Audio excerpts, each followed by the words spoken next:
আজকের এই নুনখোয়া ইউনিয়ন সংস্কার মঞ্চ কর্তৃক আয়োজিত আলোচনা সভায় উপস্থিত আছেন অত্র ইউনিয়নের সম্মানিত চেয়ারম্যান ভাই মোহাম্মদ আমিনুল ইসলাম।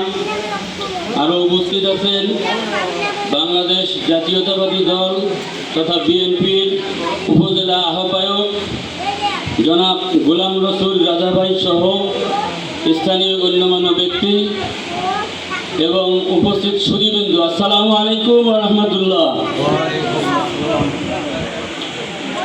যেহেতু গতকালেই আমরা ঈদ পার করছি আর এটা হলো ঈদুল আজহা, তো যুব সমাজ যে উদ্যোগ নিয়েছে এটা অত্যন্ত একটি মহৎ কাজ এবং ভালো কাজ, ঠিক কিনা?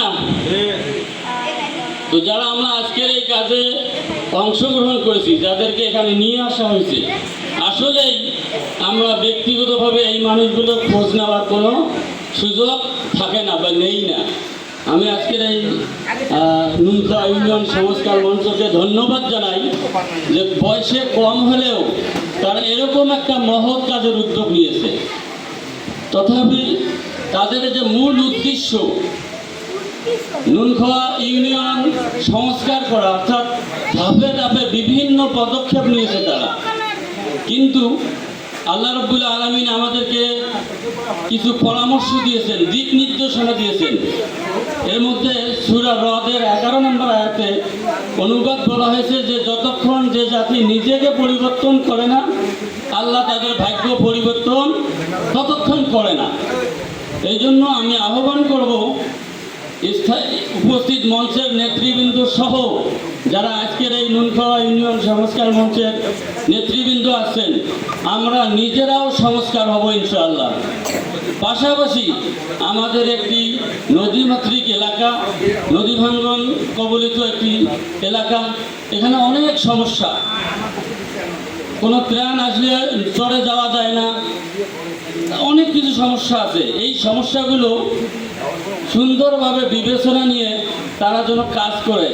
সবচেয়ে ভয়াল যে জিনিসটা সেটা হলো মাদক। আমরা পূর্বে আলোচনা বলছেন, আমরা বর্ডার কাছাকাছি হওয়ার কারণে এই মাদকের রোড হিসেবে আমাদের নুনখোয়া ব্যবহার হচ্ছে। এর কারণে আশেপাশের যে উঠতি বয়সের বাচ্চা বা ছেলেরা আছে, এরা খুব সহজেই মাদকে আসক্ত হচ্ছে। আমরা জানি কয়েকটা পরিবার অলরেডি ধ্বংস হয়ে গেছে। এই সংস্কার মঞ্চকে আমি আহ্বান করব যে সর্বপ্রথম যেন এই মাদকটা নিয়ে তারা কাজ করে, তারপরে যে অন্যান্য কাজগুলো আছে এগুলো যেন করে। সর্বশেষ আমাদের ইউনিয়ন, দিন শেষে আমাদেরই ইউনিয়ন, এই মানুষগুলো ভালো থাকলে আমরা সবাই ভালো থাকবো, যাতে করে এরকম সংস্কার মঞ্চের মাধ্যমে আরও আশা জায়গা নিয়ে আরও কোনো মঞ্চ তৈরি হয়। আমরা এই মঞ্চকে সবাই সার্বিকভাবে সহযোগিতা করব, তাদের কাজে আমরা নিজেরাও এগিয়ে আসব, এই আশাবাদ ব্যক্ত রেখে আমি আমার কথা শেষ করছি। আসসালামু আলাইকুম ওয়া রাহমাতুল্লাহ।